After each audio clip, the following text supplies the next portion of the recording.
I'm going to get the meeting started and turn this gavel over to Chair Koontz. Okay, thank you, Mr. Chairman. I think Governor Perez, I believe, is on the telephone, and so let's first of all. Chair Perez, are you on the phone? I am on the phone. Okay, so do you want to call roll, and then Tico can get us started? So, Chair Perez, I'm going to go ahead and call the roll, okay? All right. And Vice Chair Koontz. Governor Beard. Here. Governor Colson. Here. Parker. Governor Rude. Governor Temple. Here. Governor Tripp. Here. Governor Webster. And Governor Whatley. Chair Perez, you have a quorum.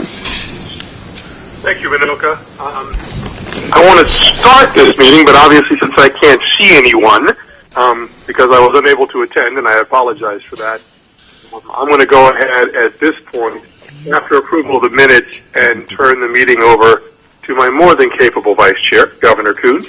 But before I do that, let me just ask if everyone reviewed the minutes of the September 13th, 2012 meeting, and if there is a motion to approve those minutes. So moved. Second. I heard a motion in a second. Is there any discussion? All right. Seeing none, all in favor, please say aye. Aye. And all opposed, please say nay. Motion carries. That will be the extent of my chair duties today. What I'd like to do at this point is turn the meeting over to Vice Chair Koontz to chair live and in person. Governor Koontz. Okay, thank you, Governor Perez, and we're sorry you're not here in person, but very glad you're on the telephone, and we know you will jump in when we stray from the normal straight course that you always have us on and get us back on course. So we'll make sure to be attentive to you trying to jump in.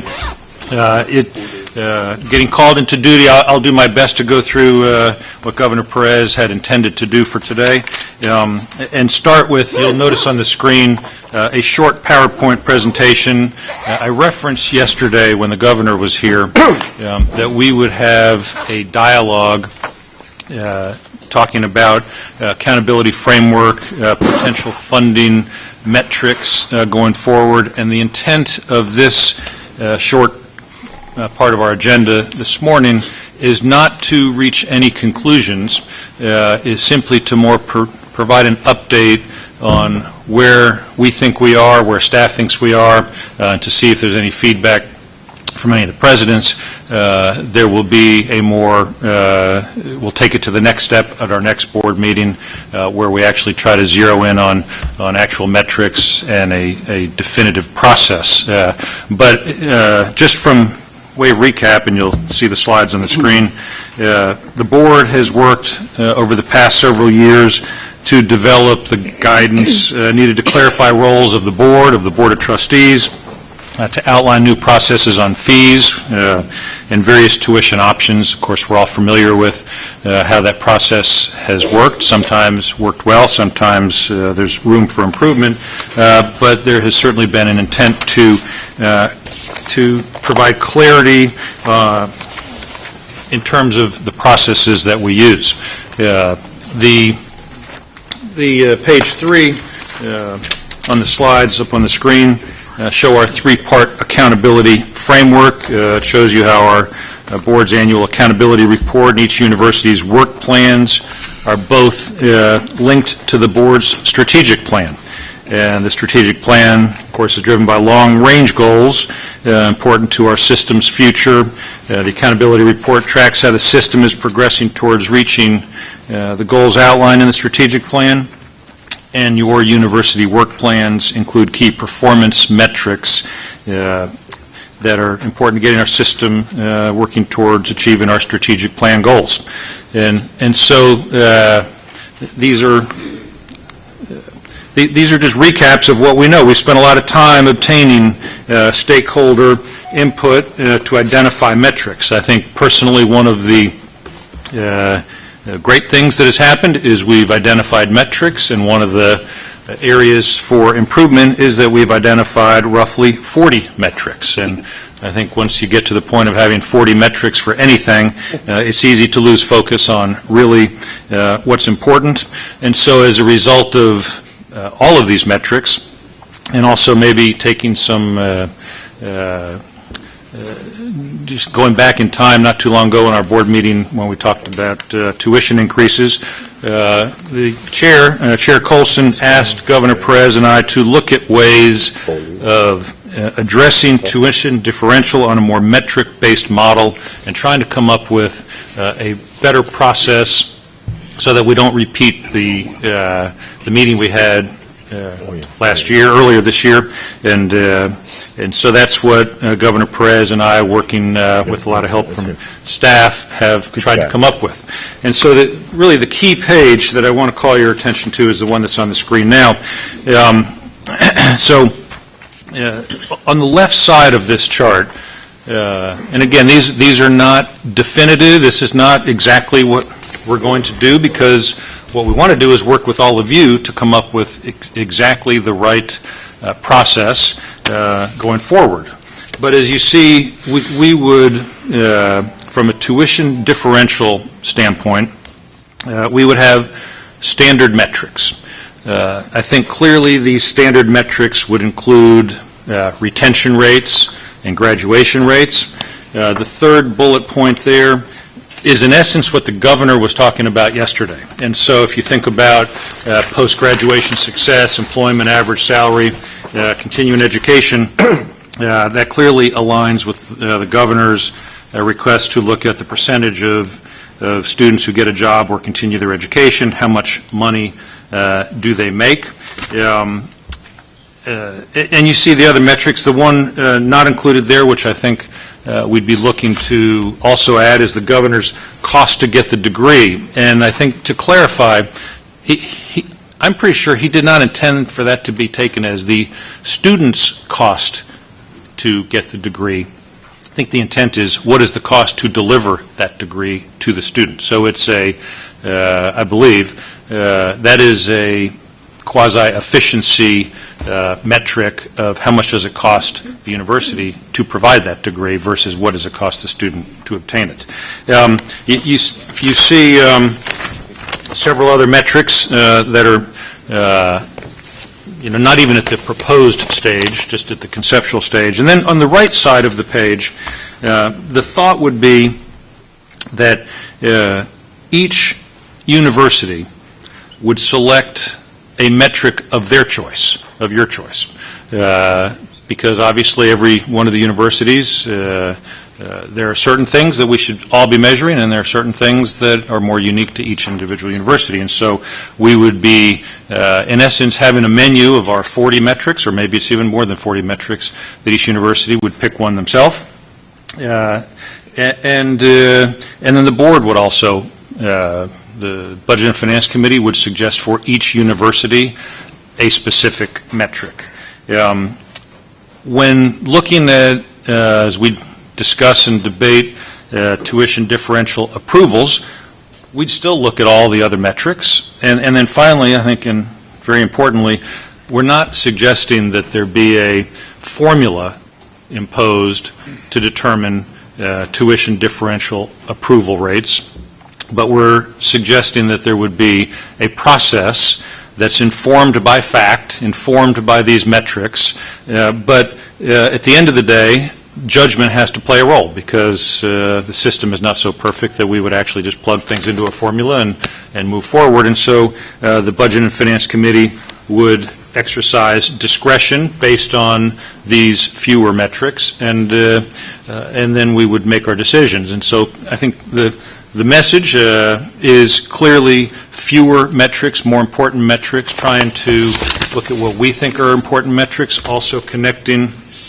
what the governor has suggested are important metrics to him, and then see if we can't come up with a framework, as the chair has asked us to do, so that next year when we're discussing tuition differential, that we would actually have a orderly process that everybody is bought into and thinks makes sense. And so that's a brief overview. What I've asked Tim to do is talk about what has worked or at least proposed to work in other states and other university systems, and just to get an update on what some others are doing in this regard. So, Tim, if you want to... Mr. Chair? Yes, sir. May I, while Tim comes to the podium Yeah. also, and either you may have mentioned this or maybe Tim will. Tim, you can stay there. This will be fast. Some may be questioning, well, if we're a major research institution, none of these metrics are directed toward graduate and research work. Remember, this is differential tuition, and differential tuition may only by law be used for undergraduate education. So that's why this slide doesn't include reference to those things. I just want to make and that then, point. so you see the next slide, which actually, Yes, sir. which does, and I just skipped that slide, but thought Tim was going to get into this, and as well as what the others are going to do, but thank you for that clarification. Thank you, Governor Kuntz. I'd like to direct the committee's attention to page 87 of your packet. In here is a report by the Center for American Progress that looked at best practices in 6 states that use performance-based funding. And before I kind of go over and hit the highlights of that, just so the committee knows that this isn't the first time Florida has dealt with performance funding. We have attempted some type of performance funding since the 90s. Back in 95, there was $15 million provided to the Board of Regents to focus on graduation rates, excess credit hours, retention rates, some of the same things we're talking about here. In 96, there was $10 million provided for faculty productivity and degree production and public service performance.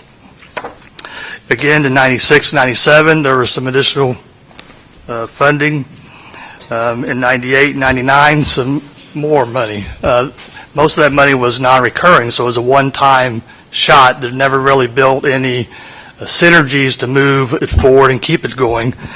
Then in 2000, there was actually a statutory reference that required all of K-20 to have at least 10% of their funding allocated based on performance. But before that could be implemented, the statute, the education code was rewritten, and that was taken out of statute. Then in 2007, there was another attempt to do some performance funding through Senator Lynn's initiatives. We received about $3 million, which was allocated based on degree production. So over the last 20 years, there have been numerous attempts to do some type of performance funding, but it hasn't gained a foothold yet. So, but we've always embraced it. We've always worked with the stakeholders involved to implement whatever is available for that. So now back to the packet. The 6 states in the packet focuses on Ohio, Pennsylvania, Indiana, Tennessee, Louisiana, and Washington State. And I want to just mention 3 of those and talk about the differences in what those states do. Jan and I had the opportunity this past summer to attend a conference and heard an update on the Tennessee model. Now, Tennessee is one of the more aggressive models in the country in the terms of the amount of funding that they allocate based on performance. And the report mentions that they do 80% of their state appropriation, which is about $800 million, on performance. And we heard that they're moving to 100% based on performance. So that's really significant to do 100% of your state funds on performance. Now, we have about $1.7 billion in Florida, so we have twice as much money to deal with. They have about 9 schools compared to our 12. They built in some factors that would make sure that no institution would receive 3% more or less over the prior year, because they didn't want to penalize an institution too heavily at one time. So they was able to do this by addressing institutional differences, by weighing different factors in their model. And some of the measures that they look at is progress towards the degree, degrees awarded, graduation rates, research expenditures, or low-income student progression rates. So you've seen those similar metrics that Governor Kuntz presented here. So whereas Tennessee is now at 100% performance allocation, Indiana does 5%, and that's about $61 million of their budget. They do not distinguish between different types of institutions, so there's no mission differentiation in their metrics. They use the same benchmarks for everybody. They look at metrics such as degrees granted, completion of low-income students, a number of community college transfers. The last state I want to mention is Pennsylvania, which is, their system is headed by John Kavanaugh, which many of you will remember was the president at the University of West Florida.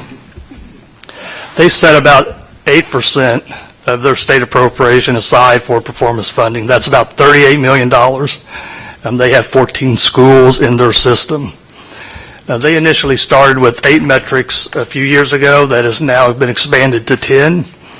And their metrics have, similar to what Governor Kuntz mentioned here, they have some standard metrics that apply to all institutions, and then they have some specific institutional metrics. So the 5 metrics that apply to everybody includes degrees awarded, graduation rates, a reduction in achievement gaps, faculty diversity, and private giving. So you can kind of see a trend on some of the issues in the different states on what's important to those states. Pennsylvania also measures some of those goals against national standards, so they're looking across the country to see what other schools are doing and trying to benchmark against them. So the model that Governor Kuntz has presented is very similar to the Pennsylvania model.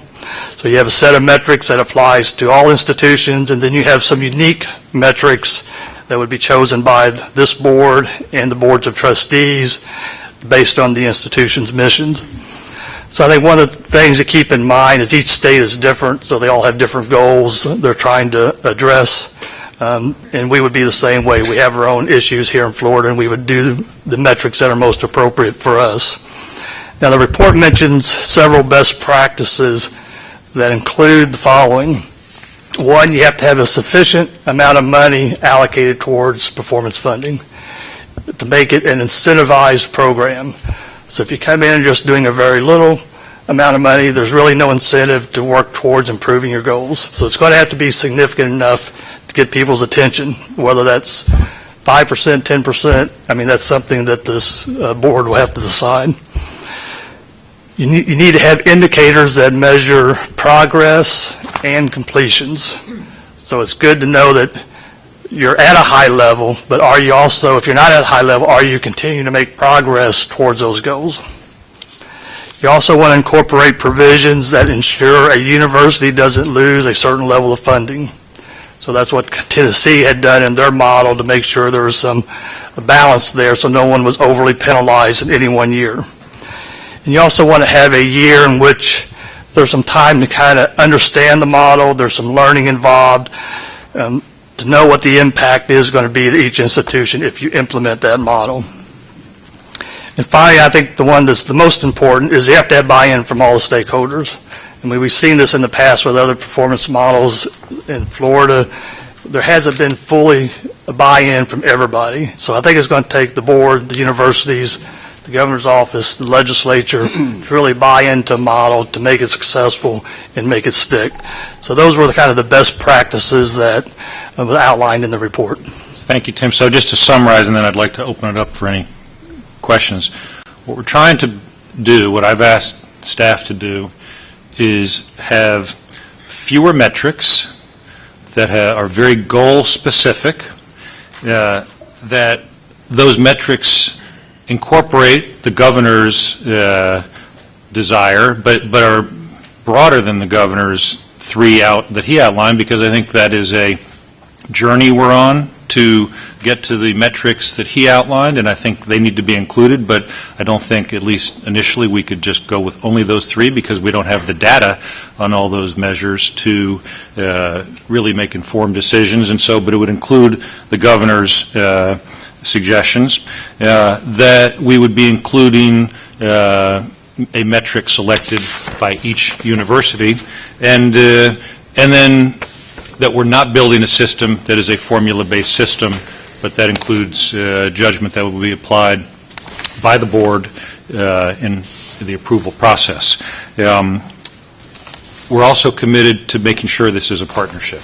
As Tim said, we want all of your input, we want the rest of the board's input. And so, having said that, I'd like to ask the board if there's any questions or comments, and also understanding we're not trying to solve the equation here today, that we're just trying to update on the process, and so to not necessarily get into the debates of all the specific metrics, but to see if there's questions. So, yes, sir, Mr. Chair. I think this is a great discussion, and I have a couple of things that I'm nervous about.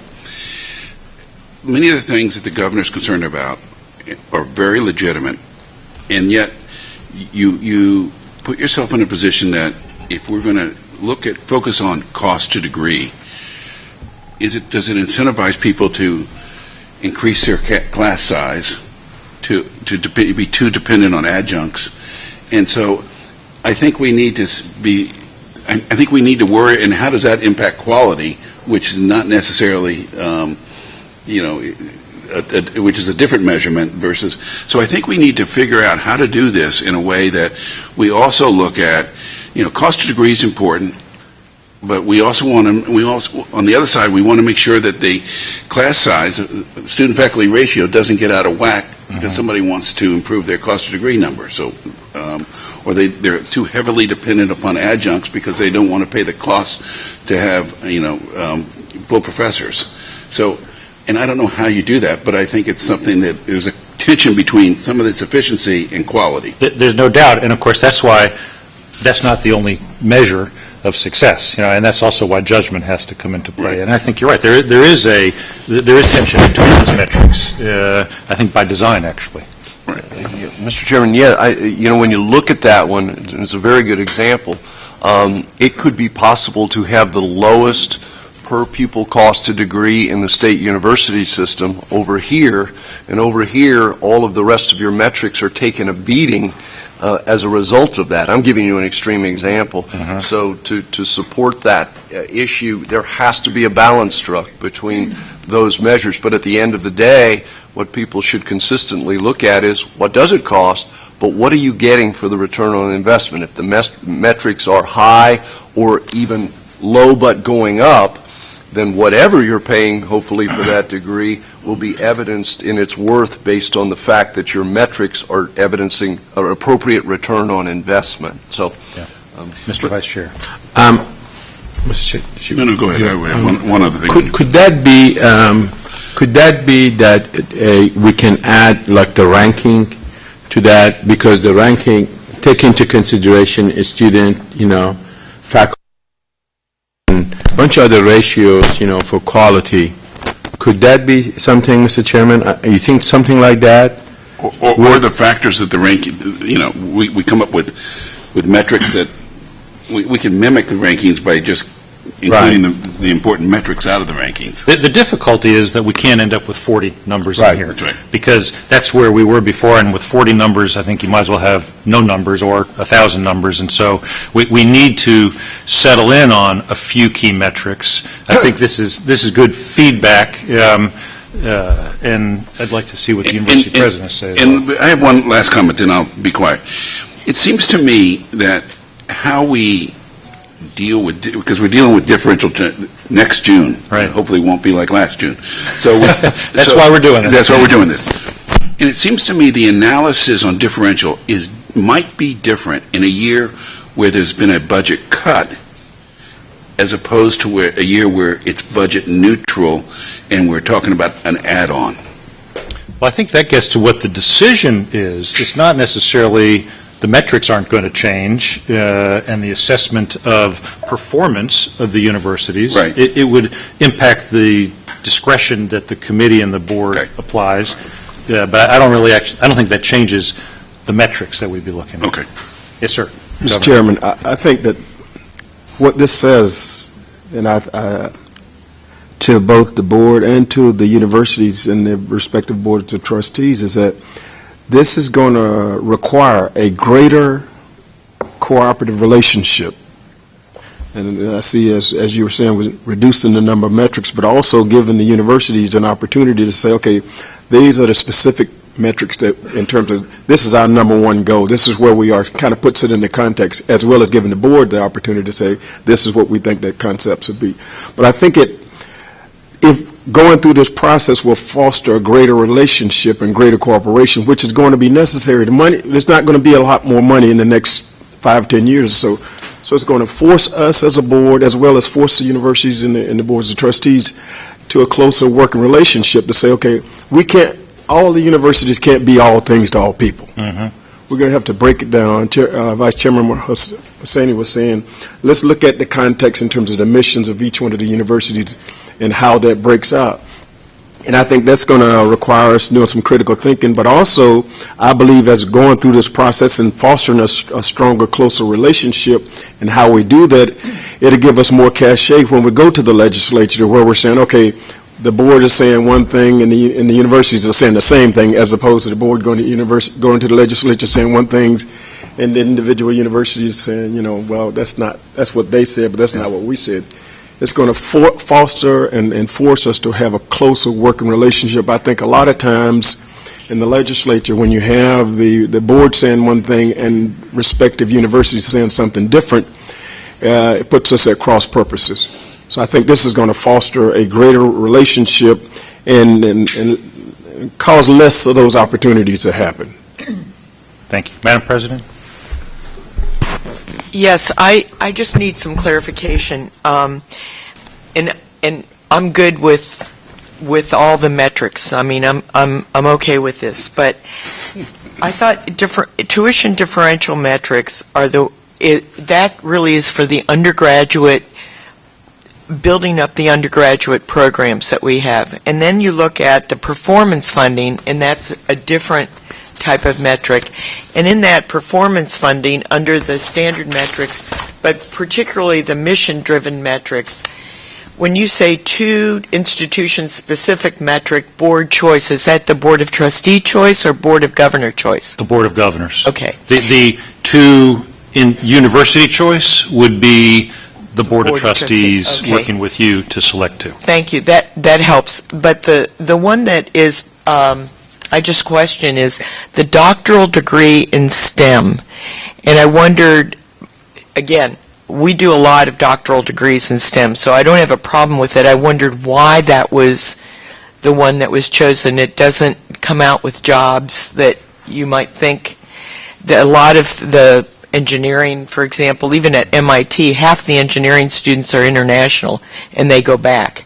Chancellor, I'm going to defer to you. I just didn't know why the doctoral degree in STEM. I'd even rather see postdocs. Yeah. And again, I'm going to qualify by saying all of these are reasonably up for grabs. I think, as you said, Judy, most Just a people conversation. would get their arms around most of those and say, of course, those are no-brainers. That one, I can tell you, came from looking at some of the other states and looking at metrics that other states seem to feel were important. But it can be discussed if there's a better way to do it. I mean, the point, and you can see what the point is. The point is to try to create greater attention to the doctoral programming in STEM, both very important. But if there's a better way to get there, we're wide open to it. Okay. I just wondered about that because I don't think that it relates to what the governor has said. Not being redundant, but I think it bears it. This is a conversation starter.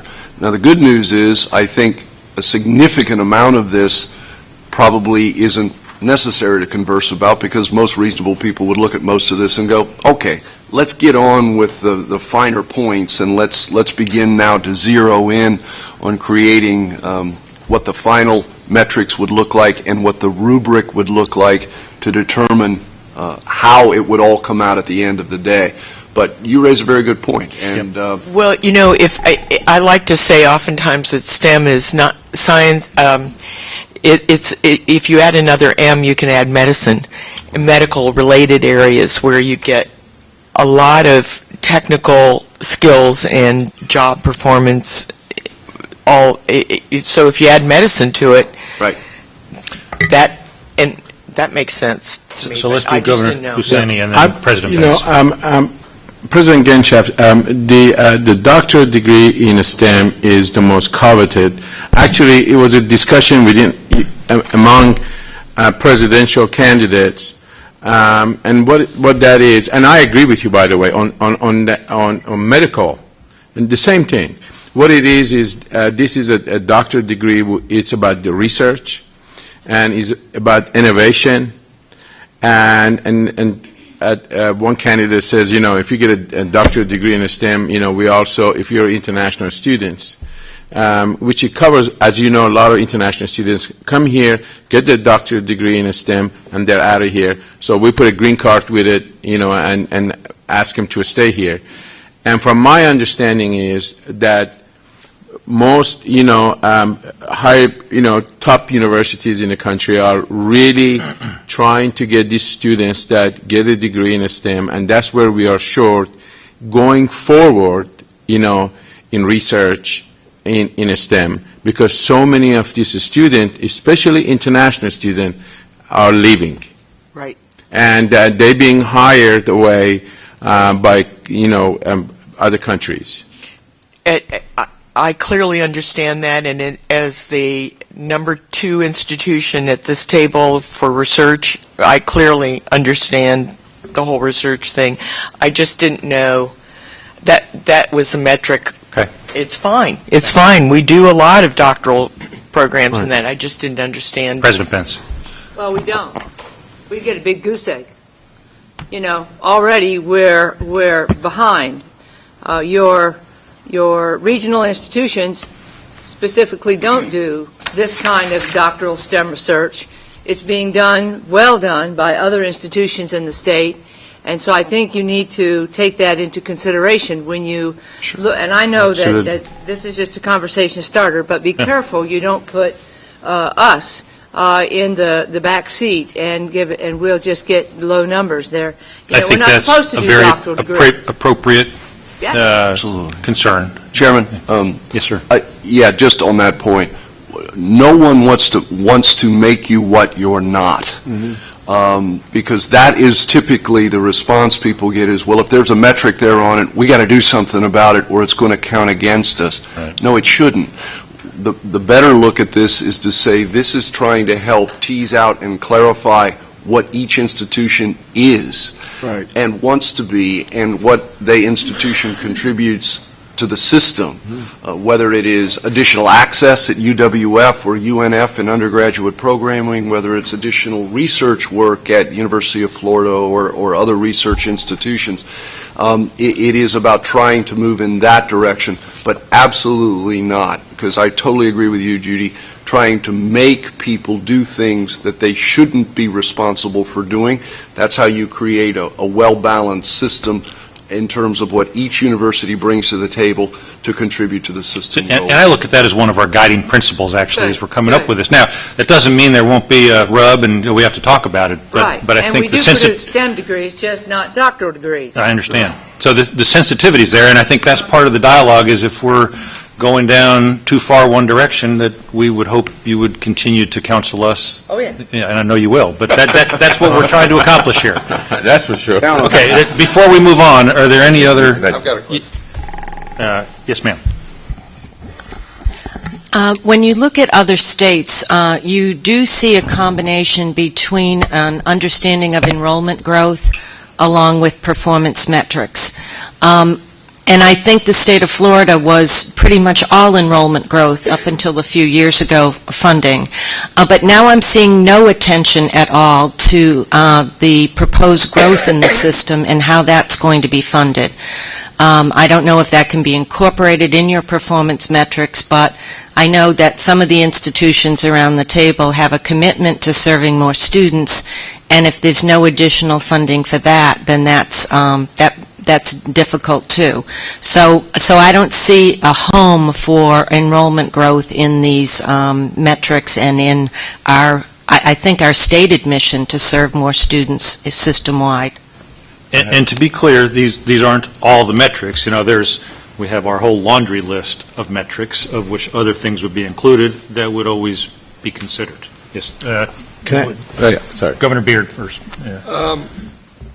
This looks like a good attempt at getting to a grading system where we can look at each university and say, okay, here's how you've performed. How'd you do? But I'm concerned about the assumptions that we're making underlying the system. And are we going to have the resources to do it? And what resources are required by each institution in order to meet those goals? And I don't know how we tie that to these goals, but we've got to in a way that's clear and where if you don't get the resources, and for the last 4 or 5 years, it's been no resources, less resources and stuff. Then how do you make those? Well, obviously, it's all about the money. Yeah, so I mean, I just think you got to tie it together some way and make sure that the assumptions that we're making and what we're requiring the institutions to do is clear. Governor Sandy.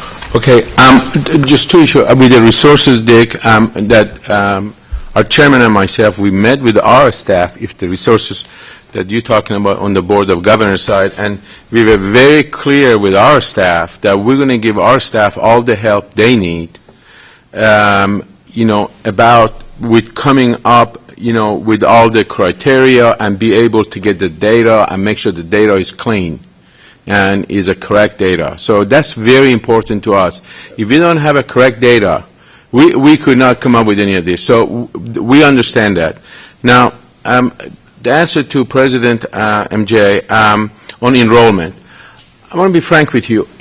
To us, and I said to us, one board member, graduation rate is more important than enrollment. Having more students in STEM is very important. As long as you make those that you have a better graduation rate, as long as you are improving with your STEM, as long as you're making a bunch of other metrics, we're interested in enrollment growth.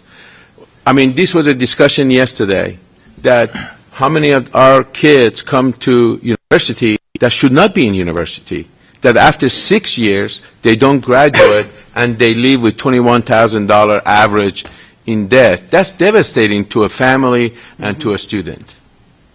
So is the Board of Governors saying you don't intend on increasing the population of students in the university system? I thought that was that's not what I said. That's not what I said. No, we want you to grow, but we want you to grow in the right direction. We want you to grow with the students that they're going to graduate. We do not want to see that the students come to university and from day one that they're not going to graduate. That's unfair to that family and to that I'll play a little student. devil's advocate here. We have a Sure. new university in the system, and I don't see how it's going to be funded under these metrics. Mr. Chairman? Yes, sir. And just to be clear, because we could discuss this all day, so what I'm going to do is Chancellor and then I think President Rosenberg, and then move on with a commitment that there'll be continued dialogue with staff. But Chancellor. For me, just a couple of concluding remarks. One, enrollment is obviously an incredibly important part of who we are and what we are. The demands that are going to be placed on this system going forward and the state college system aren't going to go away because we put in a performance-based funding model. Quite the contrary. Those demands are going to grow weightier. And therefore, we've got to finally, as a system, look at each university and determine what capacity is for that individual institution. And then together, how we can work to create a system that meets the growing enrollment needs of the state of Florida. So that's one growth potential. But to Governor Hussaini's point, we had these discussions at the work plan presentations. We also know at the same time there's another way to grow your system, and that's to keep the people you've got and graduate them. And I think everybody at this table agrees that everybody's graduation and retention rates can and should be better. I heard President Manchin say it last year with the highest rate in the state of Florida. We still want to put weight on that important issue to keep those who start and get more of them to a graduation degree. So it's a double factor. Then, and I'll end here, no one wants to measure pick to Florida Atlantic University against the University of Florida. When we do this, it has to be targeting each individual institution, where they are and where they need and want to be.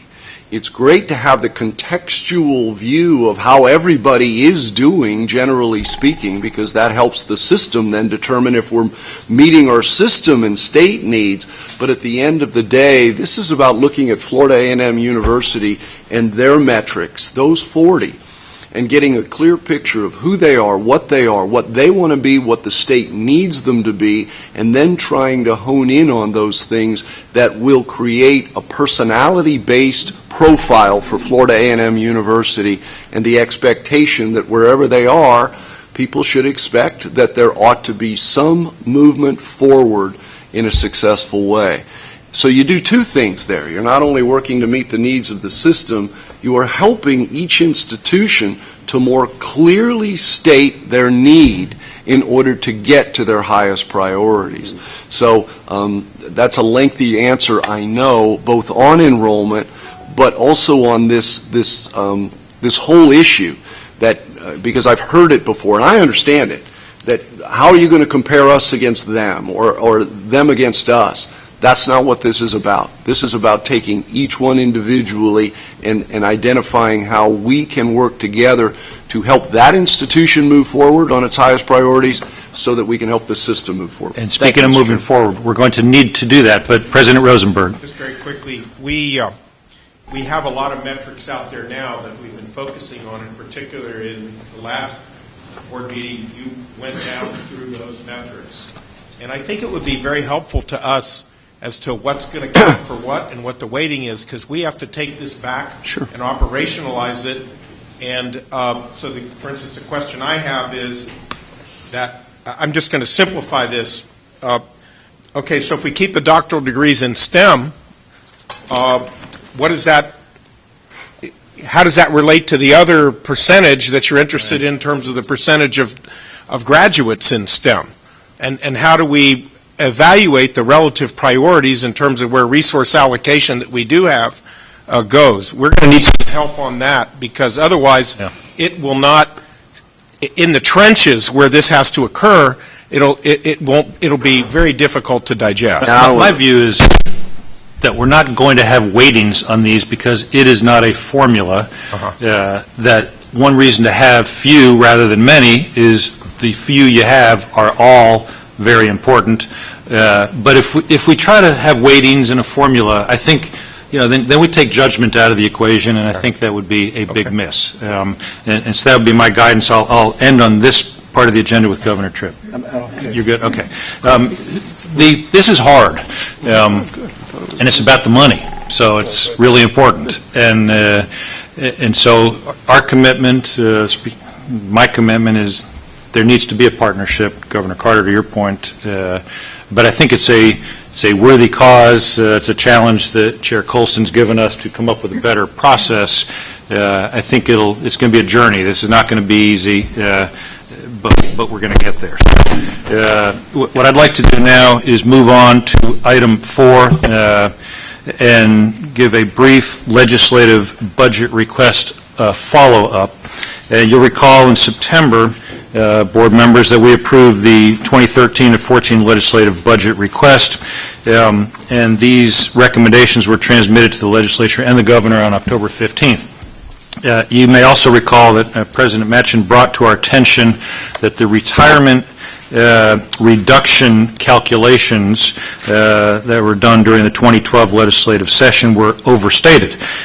So staff went back and took a look at this issue, and in fact that is correct.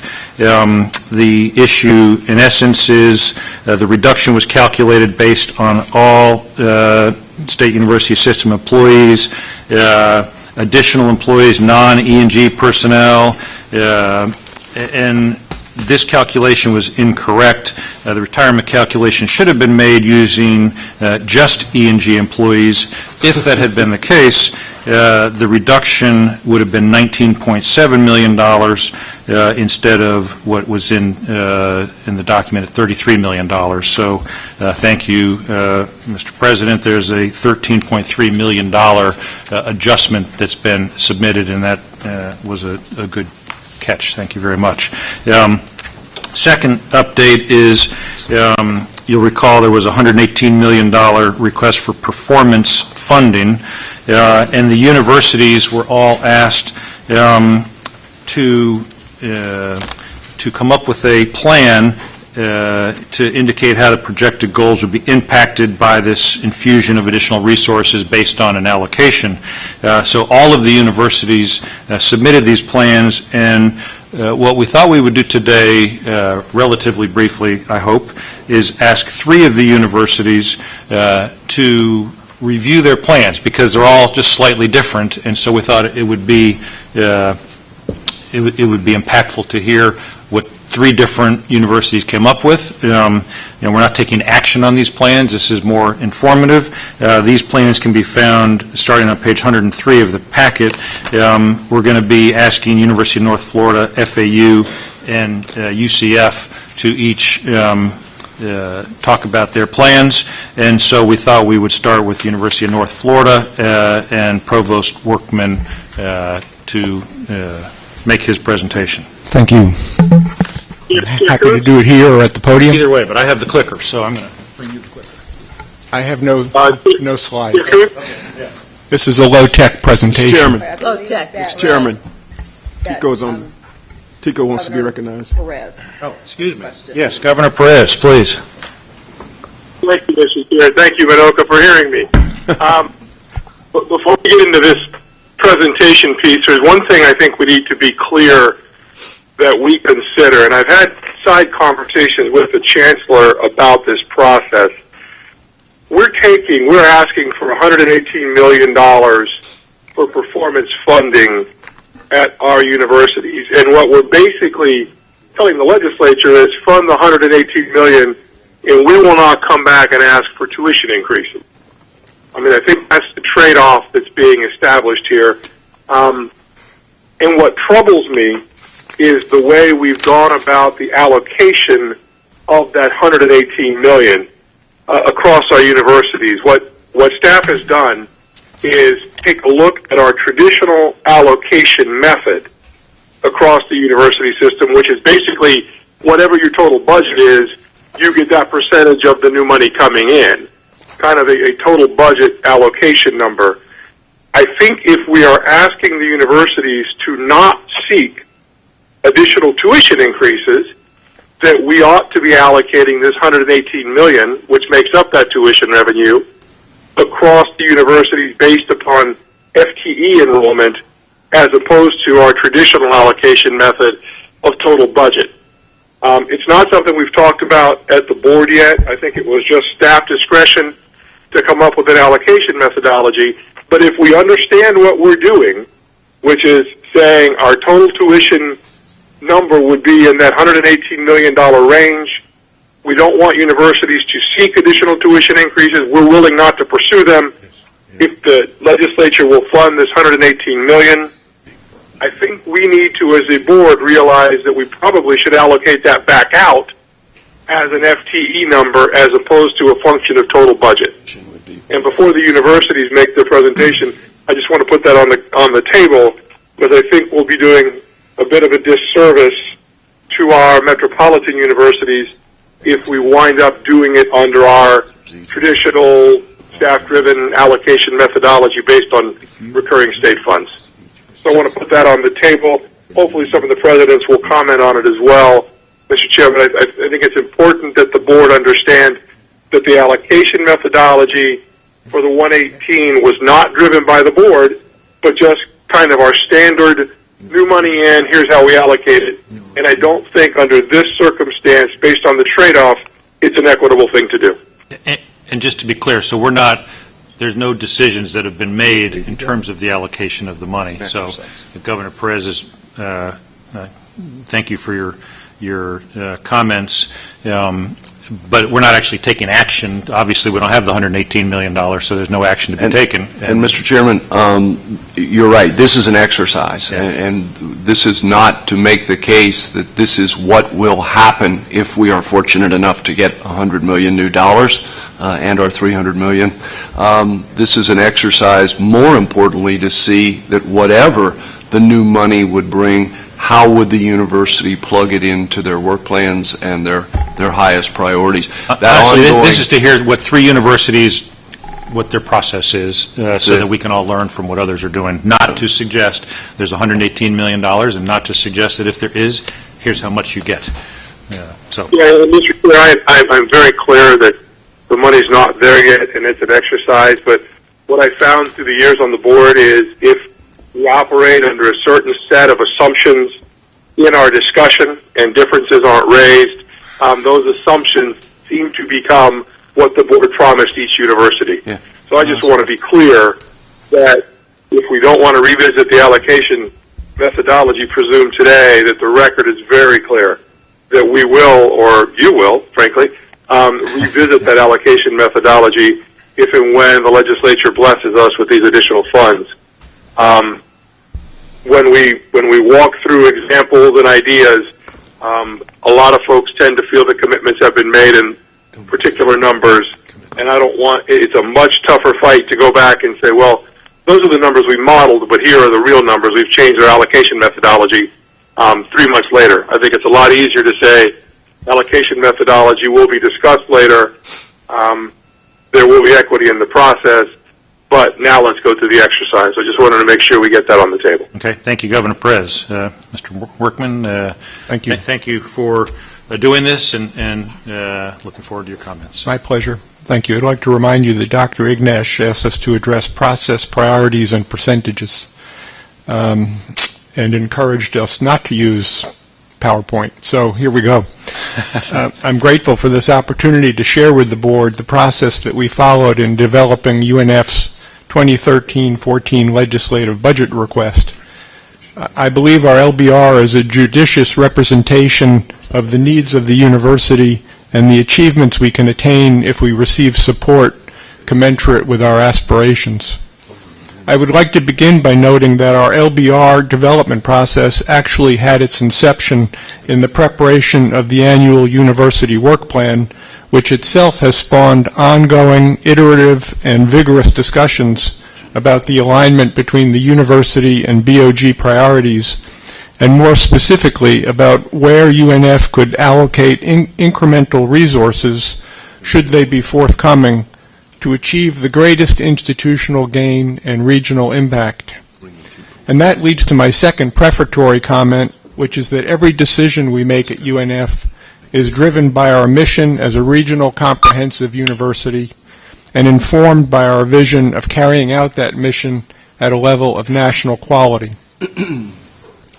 The initial group that I convened for the purpose of preparing the LBR was my Budget Council, constituted of the deans, the associate provosts, the director of planning, the director of institutional research, the chair of our Chairs Council, and the president of the Faculty Association. This group was augmented by the inclusion of the president's chief of staff and the vice president for governmental relations. While we did not have time to elicit faculty input, and if we had, it is likely that the issue of raises would have risen, I thought it was critically important to include both the chair of our Chairs Council and the president of our Faculty Association to make certain that the views of their constituencies were represented in this vitally important conversation. UNF's potential allocation of the proposed $118 million SUS request amounts to just over $4.8 million. I'm sure you can appreciate that after the budget reductions of the past several years, that amount of funding will not restore UNF to the level of state support it enjoyed prior to the recession. Let me express that fact in a different way. Even after the restoration of faculty lines made possible by funding from successive tuition differential increases, currently we still are filling over 50 lines with visiting faculty in the event that we might need to convert rate on those lines into recurring funds to meet further fiscal emergencies. Exercising fiscal prudence, the President has only authorized searches for 10 permanent lines for next year.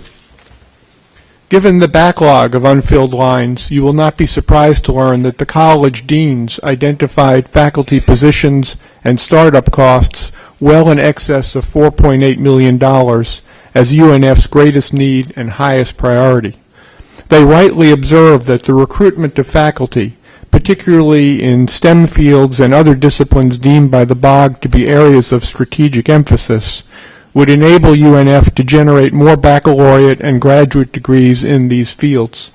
Further, more faculty would also improve UNF's student-faculty ratio, and the more favorable that ratio is, the more opportunities there would be for our students to engage directly with faculty in research, guided internships, and other special learning opportunities.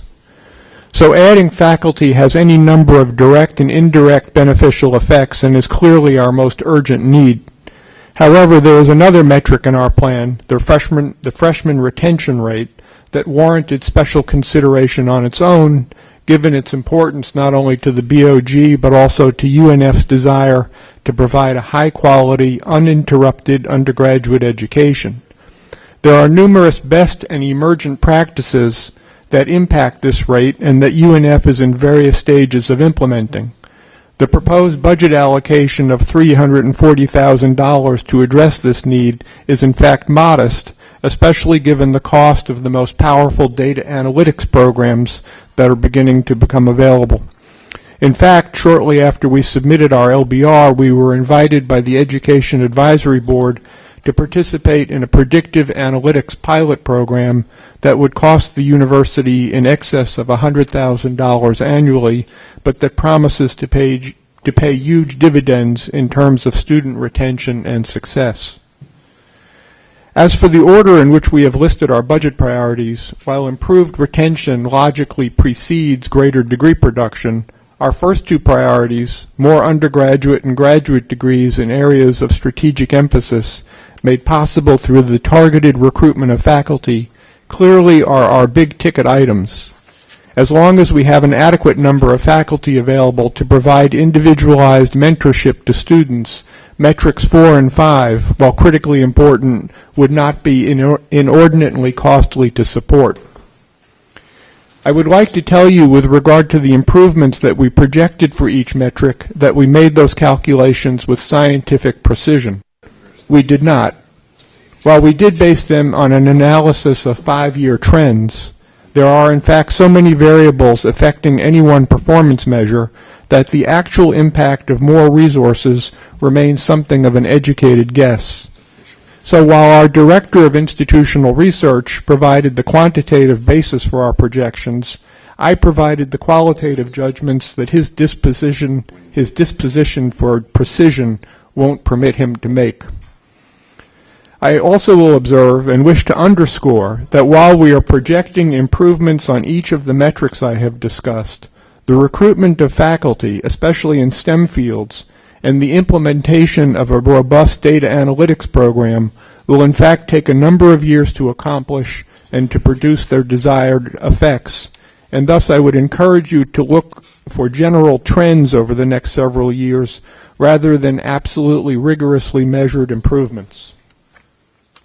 The budget consideration that I have discussed thus far represent the formative stages of the budget process that we engaged in at UNF. The last step entailed sharing the tentative final draft with President Delaney. It was he who emphasized how high a priority Governor Scott attaches or accords to the employment in Florida of SUS graduates. Based upon that observation, I added the sixth and final metric to our LBR. I have not specified a cost for advancing this metric because, in fact, all the resources available to the university can be regarded as dedicated to the achievement of this ultimate goal. FETPIP data indicate that UNF already excels on this measure, but I have great confidence that if we could implement the strategies that are contained in our LBR, we could be even more effective in assuring that every UNF graduate who so desires will walk off the stage at commencement directly into meaningful employment in the region or the state. Thank you. Thank you. I had a question, and then we'll see if others do. But on this last one you're talking about, how is it you actually will measure?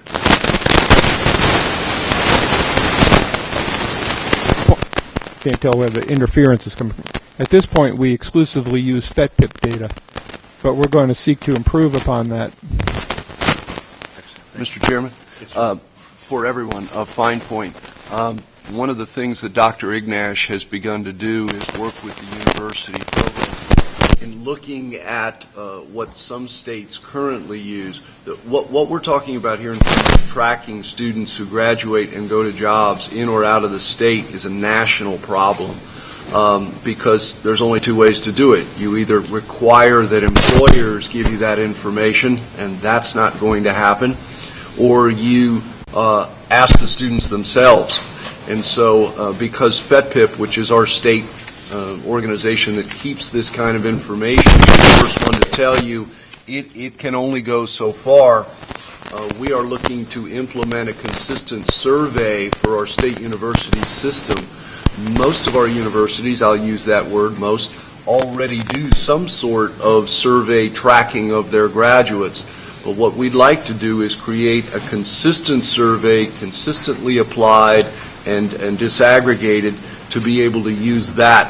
According to Dr. Ignash, she's done this in some other states. You can get a significant scientific sample size by doing this, because the idea is not necessarily to know where every single student is, what they're doing, are they in field, and what their salary is, but it's to have a significant enough sample size upon which you can make important decisions going forward. So that's an evolution of this data process that we're looking to create for Florida's system. Thank you. Any other questions from the board? Thank you for your presentation. Let's move on to Florida Atlantic University. And Ms. Claiborne, the floor is yours.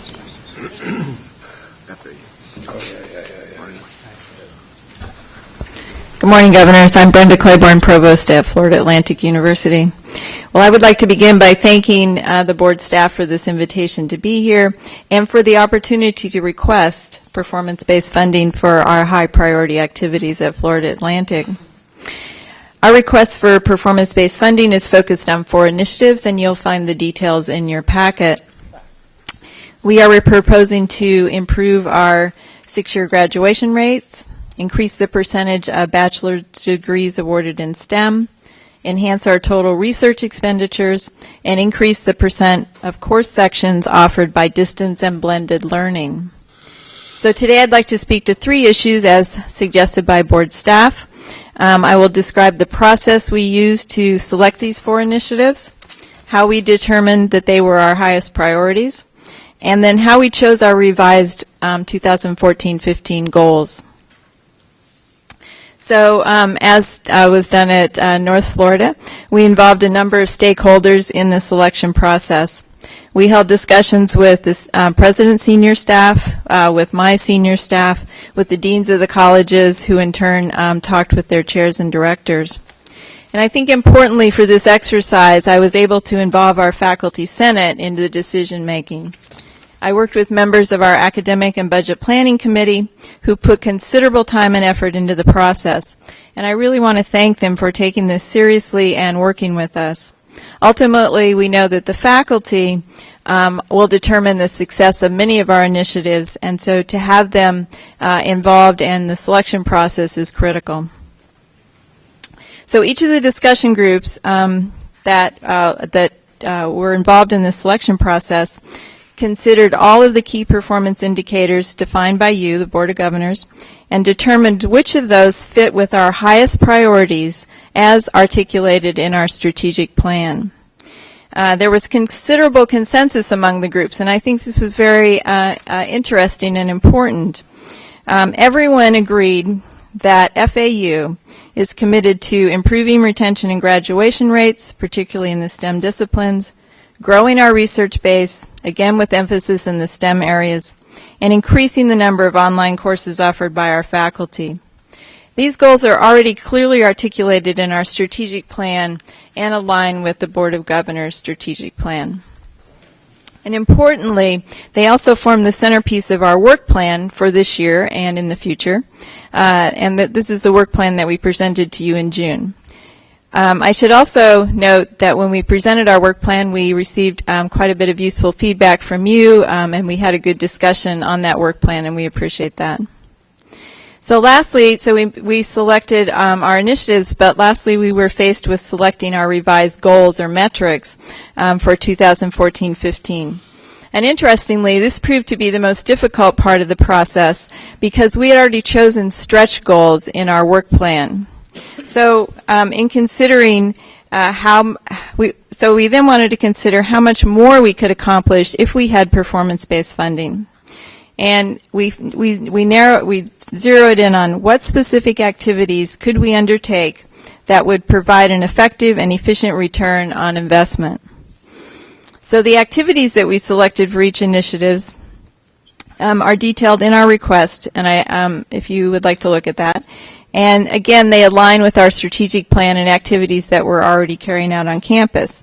So let me just give you a couple examples. First, to improve our graduation rates, we will target 2 factors behind student attrition: course failure rates and what we call student disengagement. Given our diverse student body and our commitment to access as well as success, these issues are of particular concern at FAU. So with increased funding, we would augment our academic support services with an emphasis on enhancing our already successful tutoring programs, which have been shown to be very successful in retaining and then eventually increasing our graduation rates. And we would also enhance our advising teams and our career counseling. In addition, we are hoping to purchase an online software tracking system, and we heard a lot about the success of those tracking systems yesterday and how much they can contribute to retention and eventual graduation rates. As another example, one of our selected initiatives is to further increase the percentage of bachelor's degrees in STEM fields. So to do this, we would enhance our efforts to attract students into these fields and to retain them once they have declared a major. And we hope to accomplish this by hiring additional faculty and advisors who are focused in STEM areas, and further increasing the number of undergraduates involved in research. This is shown to be a very successful activity in retaining students in the STEM fields in particular. So this goal of engaging students in research, undergraduate students in research, is part of our quality enhancement plan, which is in turn part of our SACS reaccreditation. This quality enhancement plan is highlighted in our strategic plan and is also supported by faculty across the institution. So in brief then, we relied on a process of widespread consultation to fulfill this request. We selected our 4 initiatives based on our mission and our strategic plan, and we carefully matched our revised goals with specific activities that could be accomplished with additional funding. So in closing, I want to thank you again for this opportunity, and we look forward to working with you as you move this request through the legislature. Thank you very much, Provost. Are there questions? Thank you very much for that presentation. Just one Excuse question. me? Yes, Governor Tripp.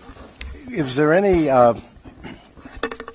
part of that that's going to reach back into the K-12 to try and identify those students that have the potential and to see if you can market them to come to FAU? And that would be the same, with other universities too. We have a number of programs where we work with our K through 12 schools. As you know, we have K through 12 schools on our as part of FAU.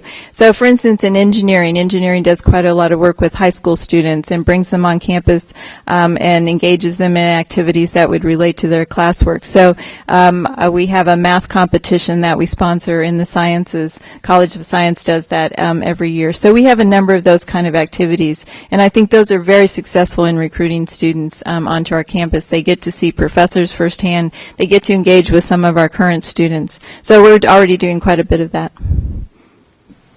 Thank you very much. Mr. Chairman. Yes, sir. I had a clarification. I'm not on the committee, but may I ask a question? Yes, sir. Provost, you've used 2 different terminology. In one case, faculty mentors, in other case, faculty members. I just wanted a clarification on the first one. Well, in all these initiatives, we would be hiring additional faculty.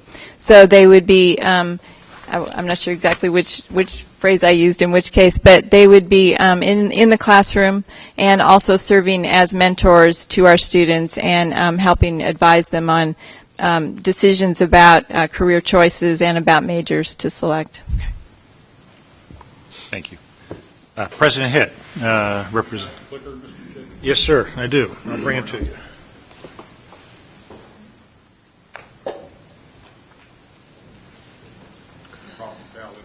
The top button, the one that advances. The bottom button pushes the laser towards us if you're looking to target us with the laser.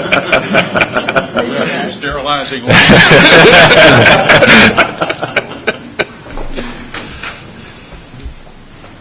Well, thank you, Mr. Chairman, and members of the board. With regard to how we decided on our priorities, I think every group we talk to says that we need more faculty members, so we knew that. We looked at our goals, which are certainly to increase graduation rates and retention rates, or retention rates and graduation rates, to put those in the right sequence. It was pretty obvious what we needed to lead to those results. So this is simple. What we're doing is presenting goals that are straightforward. We want to raise our FTIC and AA graduation rates, and both require additional faculty members. It wouldn't matter whether you ask our students, as represented on this board by Governor Whatley and Governor Chopra, or if you asked our faculty senate, if you ask focus groups of outstanding faculty members, as Provost Waldrop and I have done, or probably if you ask just members, pick members at random from this board, what's one thing we really need? More faculty members yielding a lower student-to-faculty ratio. So you'll see in our request, I think, a very good congruence with one aspect of our university that everyone would agree needs improvement and will lead to improved graduation and retention and graduation rates. If you look at the data on this slide, you're going to see evidence of our growth and the increasing role that UCF has played in awarding of baccalaureate degrees in the state. 12% of all the baccalaureate degrees awarded by all institutions in the state of Florida are awarded by UCF. We want to do even more. If you look at our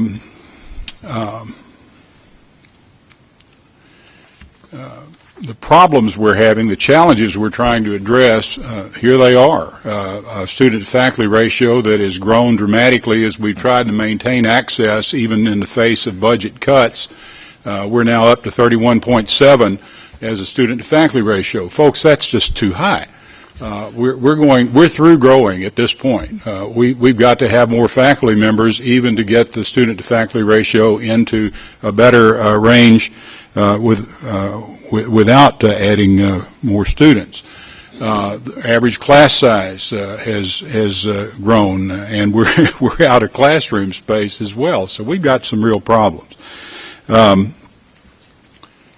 If you look at the consequences of what has gone on, it's pretty clear that because of our continued growth, I don't want to escape the responsibility that we share by our decision to continue growing, continuing providing access to really well-qualified students.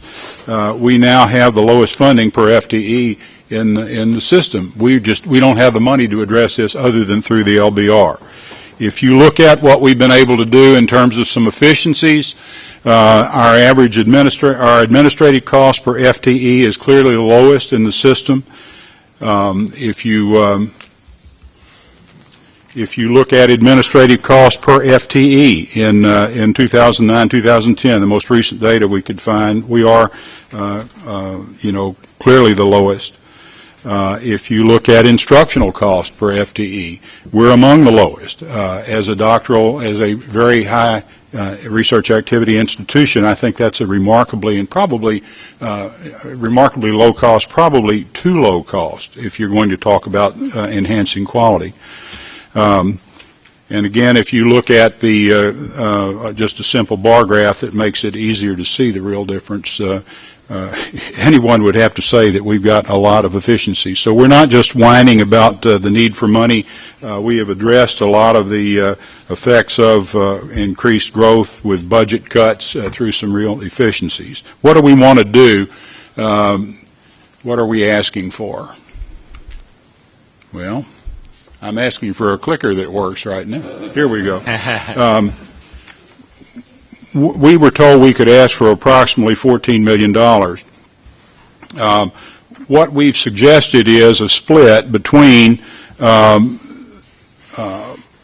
activities and goods and services that would enable us to raise retention and graduation rates through things like incorporating predictive analytics into our retention and graduation efforts. We want to spend more money on mapping and tracking and increasing pensions and advising. So that's the $2 million. But if you really want to see an increase in degrees awarded, if you want to see retention and graduation rates improved, we need more faculty members.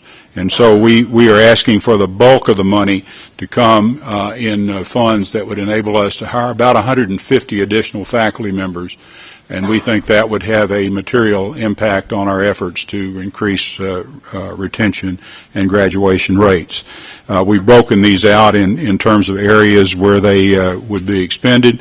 If you think about the retention and graduation efforts, we've got a great partnership with 4 community colleges or state colleges in our region, our Direct Connect to UCF program. That enables us to have partnerships, say with Valencia College, which is the largest producer of associate's degrees in our state. We're going to be doing some work with them to incorporate predictive analytics in helping them have a better graduation and retention and graduation rates, and then feed those students into UCF. So by working in partnership with our largest contributor of AA transfers, we think we can produce a higher quality of graduate and raise the graduation rates among those AA transfers who come on to us. The same kinds of efforts, of course, will be done with our FDIC students, and we're confident that the incorporation of predictive analytics is going to help us produce a better result in terms of retention and graduation rates. This is simple stuff, folks. I don't think there's any necessity for me to prolong it. If you've got questions, I'll sure try to answer them. Thank you, President. Any questions? Yes, sir, Mr. Chairman. The 150 faculty members that you would hire, how long does it take you to do that? I assume these are not major recruitment of National Academy members. These are people who are going to be down there teaching kids. Some of them might be major hires, but the bulk of these, certainly, Mr. Chairman, would be. The funding we'd have here would be mostly for beginners. Can you accomplish that in a year? We used to do it routinely, 150 a year. I don't know that we could this year, in 1 year, but certainly within 2 years you would. It's not a bad thing if it takes you a little longer for some of them, because you're going to inevitably have some cost outside salary as you hire. And if you don't use all of the lines in 1 year, it lets you cover some of the cost of bringing in new faculty members. But yeah, we don't have trouble in finding good people who want to come to work on our faculty. We're blessed in being in a desirable area, as are most of the institutions, if not all of the institutions in our system. Governor Sani. Mr. President, the partnership that you have with the 4 colleges is just absolutely outstanding. There is no question that when those students graduate from UCF, they are the cheapest, expense to the state because they went 2 years to the college at half the cost, and then they went to University of Central Florida. In a year, what's the percentage of your students are transfer, and what's the percentage of freshmen? Oh, roughly, if you look at the total enrollment, not just the beginners, it's about 50-50. Those who started in a community college and those who started with us in as a first-time in college student. So comparing to the other universities, and I don't know this answer, what do you know where you are? We bring in more AA transfers from Florida state colleges than any of the others. We bring in about 30% of those coming out of who come out of a state college or a community college and go on to a state university. So if you get the 150 new faculty, and you just said that you're done growing, you're at 60,000 students right now. Roughly, yes. Roughly. So if you get the 150 students, 150 faculty, and then you increase your graduation rate, you increase your STEM, how long would you think it will take to get all of that going in the right direction? And then we say, there's nobody, I don't think, in the state of Florida say, we don't want you to grow. Actually, I want you to grow. People do say that. People on this board say that. Yeah, I say it. I say. Yeah. It is not true that everyone on this board wants UCF to grow. I get a lot of flack for growth. Well, again, every board member has a thing. I want you to grow, but I want you to grow with the right students, the students that I know that after 6 years they're going to graduate. If you grow with those students that they're going to graduate and they're going to get a job, I don't see any problem with that. I think the future of our state is with education. But the problem that we've been having is that these students get there, after 6 years they don't graduate, or they don't get a job on the field that they graduate. So if we have let me suggest, Governor Hosseini, that you get, or I can give you some data on what happens to students who come in. It's really not the case that you've got a lot of students who stay around for 6 years and then discover that they're not going to graduate. Most of the students who drop out early. It's not a wait till 6 years and then, I'm not going to graduate, I'll leave. It's still a problem, but it's just not the case that there are a lot of students who discover at the end of 5.5 or 6 years they're not going to graduate. So if you have, do you have about like 50%? What's your the 6-year graduation rate? It's about 62 or 3%. It's third or fourth highest among the institutions in the state. We're committed to taking that up over in the immediate future. It takes those rates move at what can seem a glacial pace, but we want to take that rate up to 70% in the near future. So of those 62.3%, what percentages do you think that they get a job on the field that they have studied? Well, it depends on the field, obviously. There are some students who insist, despite all the counseling that you give them, that they really know what they want to study, and it's not a field where they're going to get a job very easily. We've never said, no, you can't study in those fields. If you talk about our engineers, if you talk about our hospitality management graduates, if you talk about our business or our education or our nursing graduates, and we have thousands, they get jobs pretty much right away in the field where they've earned their degree. So do you track that? Do you know what the percentage? I don't know the percentages field by field. It's something we're obviously going to be looking at. In totality, the 62.3%.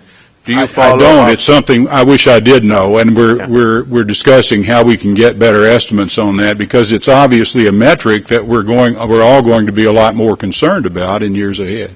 Right. Thank you. Thank you, Governor, for your many questions. And thank you, President Hitt, for your presentation. I appreciate it, and thank all the universities. Thank you. And we have several things to do and a few minutes to do it in. So I'd like to move on to item 5, which is for board members. In 2010, when the legislature gave the board the authority to consider new fees, they also required us to submit an annual report summarizing these new fees and the actions taken by the board on these proposals. So if you would reference page 131, 131 is a draft report that includes the new fees implemented this fall, the amount of the new fee, projected revenues and expenditures. So you will recall that our committee heard proposals for many new fees, but only 2 new fees were approved, the FAMU Law Bar Prep fee and a green fee, I believe, at the University of West Florida. And so in the report, starting on page 131, would reference those two new fees.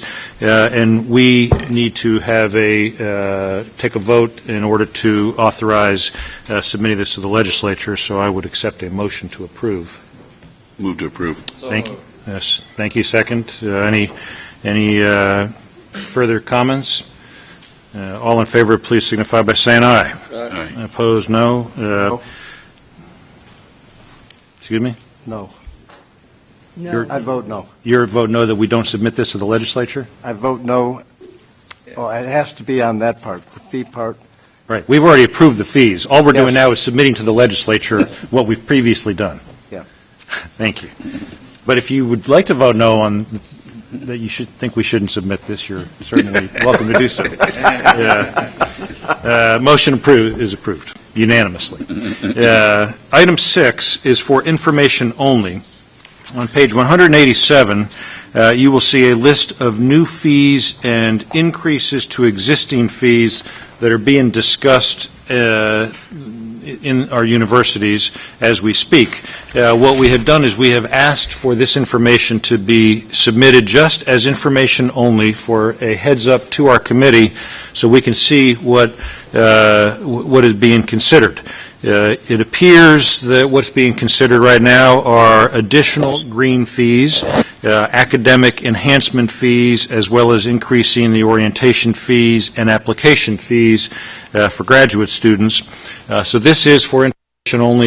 I would like to remind our board, as well as all those in attendance, is that these fees requests must go through a exhaustive process. I'm sure that each of the universities has their process, would have to be approved by your Board of Trustees, would then have to come to our committee for consideration and then to the full board. And as we have seen in the past, it is a topic that gets some very good discussion, and that not all fees are approved. So I just don't want us to get ahead of ourselves. And yes, sir, Governor Temple. Yeah, I'd just like to make sure that you not only have the Board of Trustees approval, but you have the faculty approval, the student approval, and, everybody involved, so that if there's a disagreement, I guess we could listen to that. But. Yeah, absolutely. So that's why there is an exhaustive process, Right. I think, at the university level, which would end with the trustee approval or not, but there would have been vetting by all of the appropriate individuals in the universities, and then come to us. And as I said, as we've seen, these are not always approved, so we should be cautious in getting ahead of ourselves. Are there any other questions from the board on that subject? Thank you. And then item 7 is market tuition proposals. Call your attention to page 189, but what I've also asked is for Tim to just give us a overview, honestly, because this was before my time, so he was here and I wasn't, and so a brief overview of this subject, and then we have some specific requests that are being submitted by the universities, and I think after your overview, then we can get to those, and should not take too long, I don't think. Thank you, Governor Coons. Yeah, we'll have a little trip down memory lane because some of you were here back in 2010 when we implemented this, and some of you are new. So back in the 2010 legislative session, the legislature and the governor signed a bill that authorized this board to consider new fees, increases to existing fees, block tuition, and market tuition proposals. And market tuition applied only to graduate online courses and continuing education courses. Immediately after the legislation was signed by the governor, we received some new fee proposals. We received some market tuition proposals. That was before we had developed any regulations to guide the process. So at the June 2010 meeting, Governor Perez says, let's slow down, let's develop our regulations, and then we will consider these requests. So a work group was formed in the summer of 2010. Governor Tripp was on that work group, Governor Duncan, Governor Perez, and Governor Franklin, who was our student member at that time, along with 3 university provosts, Dr. Workman from UNF, Dr. Glover from UF, and Dr. Abel from FSU. Now, they decided to tackle the fees and increases to existing fees first, because that was fairly straightforward, and we was able to get a regulation developed by our September meeting. The market tuition took a little time because we needed to fully understand market tuition, the potential ramifications of implementing market tuition.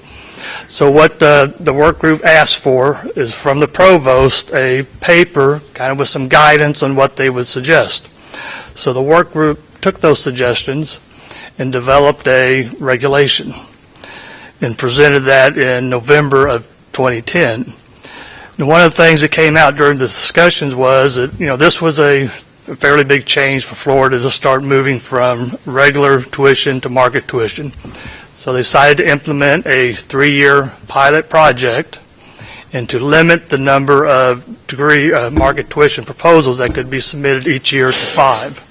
The limit to 5 actually was a recommendation from the provost.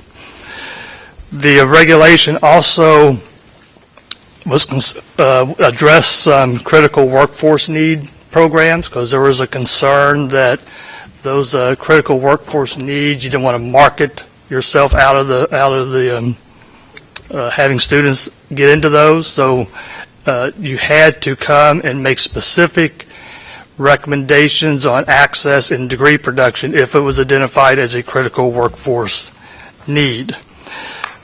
The regulation also stated that the admission and graduation requirements had to be the same as other state-funded programs. And the regulation also mentions that once market tuition was established, you could not increase it more than 15% in a given year. And that would be consistent with other statutory requirements that limit increases to 15%. And the final thing that was included in the regulation is that market tuition programs shall not supplant existing university offerings that were funded by state appropriations. And this was a big discussion, and I know Governor Perez was very concerned about this, that we would immediately shift from the regular tuition to market tuition and maybe price some students out of the market. So during the pilot period, we would not do any supplanting of any programs. Now, this regulation was approved in November. We actually heard proposals in the following February of 2011. The regulation also requires an annual status report. So included in your packet on page 192 is a staff summary on the submissions of the annual status report. So that was to kind of give the board and this committee some information on the impact of market tuition to enrollments, degree production, what tuition increases we're doing, and so forth. Then after the 3-year period, the board would reevaluate this program and make a determination if they wanted to make any changes. So just a brief summary of the first status report that we have received, because not all of the programs that the board has approved have been implemented, because it takes a while for the university to get the technology or the program in place. But so a summary on the information shows that in some cases we are seeing increases in enrollments. So the market tuition has not impacted the enrollments for those programs. So that's a positive step. And I particularly want to point out an increase in enrollments in the nurse anesthesia program at USF. This was identified as a critical need area. The board approved this last year. They've able to enroll a whole new cohort of students, which is good. So more graduates in that program. We're also seeing how the programs are responding to market conditions, as some of the programs will not see any increase in tuition this year. So they've got it at a level where they think it's sufficient, so they're not going to increase it. And actually, there's one program at FSU in which they're going to decrease the tuition to respond to the market and try to increase enrollments. We've also seen one institution, in looking at the annual report, showed that enrollments in the state-funded program had dropped to 0, whereas the enrollments were fully in the market tuition program, and that was at FIU. So we've discussed this with FIU in light of the regulation we talked about. You cannot supplant market tuition for E&G funded programs. So I think there was a misunderstanding misunderstanding by FIU in reading the regulation and understanding what it meant. There was no intent to go around the regulation, but in light of that, they have indicated that they are bringing forward only one market tuition proposal instead of the 5 that are in your packet. So, Mr. Chair, that's kind of a summary of on that. that subject. So we're in year 1, reviewing year 1. We're going into year 2 of this pilot program, and of course, one of the reasons you have a pilot program is to learn from it. And so, I appreciate FIU's their analysis and assessment of the situation, and there was a honest just misinterpretation of the guidelines and nothing more than that, and I appreciate the reduction from the request down to 1 request. So, Mr. Chair? Yes, sir. Just a refinement, and it's probably early for this, but after the good trip down memory lane, it's probably fresh in everybody's mind. At some point, based on the 3-year pilot, we would be coming forward to your committee and asking for the ability to put together a work group of the stakeholders to really assess where we have been on this pilot and come back with any recommendations for change or tweak to the process. And I think this is just a process. This is the first year review, and I think once we see what happens from the original program, then that would be totally appropriate. What I would like to do now, and I don't know that we need the full allotment of time. If we do, we'll take it. But we have 4 universities that have submitted proposals. EF 1, FIU 1, and then University of Florida and University of South Florida. And so I think we should take, I'll suggest University of Central Florida first, just to review your proposal, and we can take action on that, Dr. Hitt. And I think it's Provost Waltrip. Thank you. This proposal is to establish a market tuition rate for a professional science master's degree in engineering management, which will be administered by the College of Engineering and Computer Science at UCF. We are currently administering this program in the cost recovery mode. This proposal complies with all requirements in Regulation 7.00115, as Tim had talked about earlier. I should also say that our Board of Trustees has unanimously endorsed this program, which we will run through the Division of Continuing Education. The goals of the program are to enable engineers to transition to leadership positions and develop knowledge useful to the managing and leading of technical projects and organizations. This program is designed to meet the needs of working professionals. As a result, our curriculum has been designed and developed based upon the needs of the Central Florida workforce, involving input from NASA, Harris Corporation, Boeing, Siemens, Lockheed Martin, and Disney. These industry partners have demonstrated the need for increased workforce in this area, and in addition, the Board of Labor Statistics has projected a 9% increase in need for engineering managers. This is a 30-hour program or study which will rotate throughout the Central Florida region to provide coverage to all major engineering firms. These sites include Kennedy Space Center, UCF Palm Bay, and UCF Orlando campus. We believe that in the future we will also have a site at Lockheed Martin. The cohorts will begin in alternating years at alternating locations and are designed to be completed in 18 to 20 months. The program's admission and graduation requirements are essentially the same as those for our cost recovery program. Our proposal is to charge $29,950 for the program. We're basing this rate on evaluation of other similar programs, the budget utilized for the cost recovery program, and the rate that our industry partners are willing to support. I'll be glad to answer any questions if there are. This appears to be in accordance with this pilot, and I make a motion to approve it. Thank you. Is there a second? Is there any further discussion? All in favor, please signify by saying aye. Aye. Opposed? Aye. Motion carries. Thank you. Very much. Let's move on to Florida International University for their one proposal. Thank you. We're proposing the master's degree in hospitality management and tourism.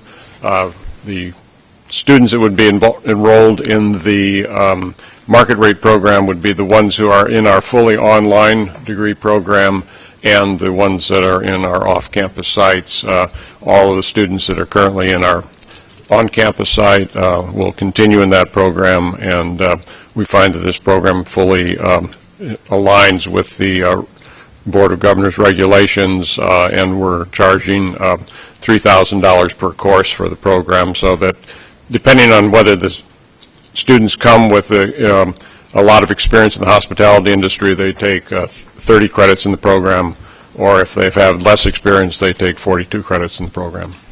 Thanks, sir. Any questions? Move to approve. Second. Is there any further discussion? All in favor, please signify by saying aye. Aye. Opposed? Motion carries. Thank you, sir. Let us, at this point, move to University of Florida, President mentioned, or, excuse me, Provost. I believe University of Florida has 5 requests today. Yes, and in the interest of time, I'll just read the titles of them and without going into details, but answer any questions that you may have. Thank you. So the 5 programs we're requesting market rate authorization for are the Master of Arts in Art Education, the Master of Arts in Mass Communication with specialization in social media and web design and online communications, the Master of Science in Forest Resources and Conservation with concentrations in ecological restoration and geomatics, and the Master of Science in Pharmacy with a concentration in medication therapy management and clinical pharmacy, and finally, the Master of Architecture, City Lab Orlando. All of these proposals are aligned with Regulation 7.001. They've all been reviewed with Board of Governors staff, and to my knowledge, I think we have satisfactorily answered all the staff's questions about them. Yes, sir, and I would also add that for the Master of Science of Architecture, City Lab Orlando, that the University of Central Florida has also been in the discussion and is fully supportive of this. Yes, that is actually a component of a suite of degrees which involve Valencia College, University of Central Florida, and the University of Florida at the master's level. Thank you, sir. Move to approve all 5. Is there a second? Is there any further discussion? All in favor, please signify by saying aye. Aye. Opposed? Motion carries. Thank you. And then finally, the University of South Florida, Mr. Wilcox. Good morning, Chair Perez, Vice Chair Kuntz, members of the board. I'm pleased to present to you 4 proposals to establish new market-based tuition programs at the University of South Florida. First, a graduate certificate program in business foundations. It's a new 16-hour credit graduate certificate program that provides current and aspiring managers with an intensive introduction to business concepts, tools, and techniques essential to success in an increasingly competitive global market. It delivers an essential knowledge and skill foundation for non-business graduates, serves as a pathway for entry into USF's MBA program, and aligns with the needs and priorities outlined in the BOG and USF strategic plans. The proposed market-based program will be delivered online at a cost of $950 per credit hour, which is competitive with that of like AACSB accredited programs. It's expected to meet the needs of working professionals, entrepreneurs, and small business owners while increasing access and addressing important workforce needs across the state and the region. The second request is for the MBA in Sport and Entertainment Management, which builds upon an existing and very successful public-private partnership between the University of South Florida and the Tampa Bay Lightning to prepare talented business leaders for the sport and entertainment sector in Florida and beyond. The market-based program targets working, place-bound professionals in the global sport and entertainment industry and will expand access through online delivery at a per-credit cost of $750 per credit hour, which again is competitive with like accredited programs across the nation. The MBA in Sport and Entertainment Management aligns with the Board of Governors and the University of South Florida strategic priorities of meeting professional and workforce needs across the state and region. The third program, a Master of Arts in Global Sustainability, builds upon a unique sector-leading interdisciplinary graduate program delivered by the Patel School of Global Sustainability at the University of South Florida. The proposed program, the proposed online market-based program is expected to appeal to growing numbers of students who are seeking green-collar jobs and career advancement throughout Florida, the nation, and worldwide. Tuition for the market-based program is set at $750 per credit hour.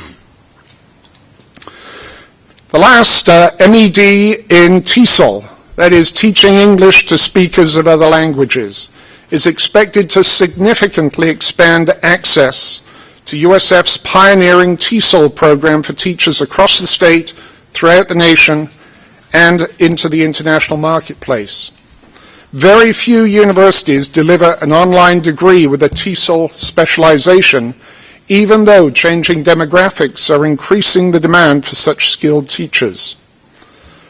Market tuition for this program is set at $500 per credit hour. Because the proposed market rate MED degree program falls within the state's critical workforce need definition, USF has requested and has received a special exception from Chancellor Brogan. These proposals have all been unanimously approved by the USF Board of Trustees. In all cases, the proposed market-based programs will be delivered online and are expected to increase student access and degree productivity, addressing documented workforce needs. Moreover, residual revenue will be invested in academic capacity building at the University of South Florida. Admission and graduation requirements in these programs will be the same as those for similar programs funded by state appropriations, and there'll be no reduction in enrollment in similar state-funded programs. Thank you. I'll be happy to answer Thanks, any sir. questions. These have been appropriately vetted with staff, appear to be consistent with the pilot program, and I would entertain a motion. Move it. Second. There's a motion and a second. Is there any further discussion? All in favor, please signify by saying aye. Aye. Opposed? Motion carries. Thank you. Mr. Chairman, we started 6 minutes late, and we're finishing, so I consider that on time. I would entertain a motion to adjourn as the committee's business is complete. Mr. Chairman. I so move. Thank you. Okay. Mr. Chairman. When we do performance metrics on your performance on, you can explain your 6 minute time. I'm sorry, I have a very quick question for Tim. As a part of the pilot study, yes, we are looking at numbers, but are we also seeing if there's any additional debt for people that are not being funded by employers? That is not part of our review at this time, but we can definitely add that as we move forward. I was just wondering if these are similar programs to those that are being subsidized, is there additional debt for those that are not getting benefits from the employers? Yeah, we can add that to the criteria. Yeah, that's a good question. Thank you. Mr. Chairman, we're adjourned. Thank you. What I'd like to do is, we have trustee nominating to go before we get into the full board meeting, but I think it's time for us to take a break. The trustee nominating committee will not take more than 5 minutes, then we'll go straight from that into the full board meeting. So why don't we take a 10-minute break and try to regather here in 10 minutes. Thank you all so much.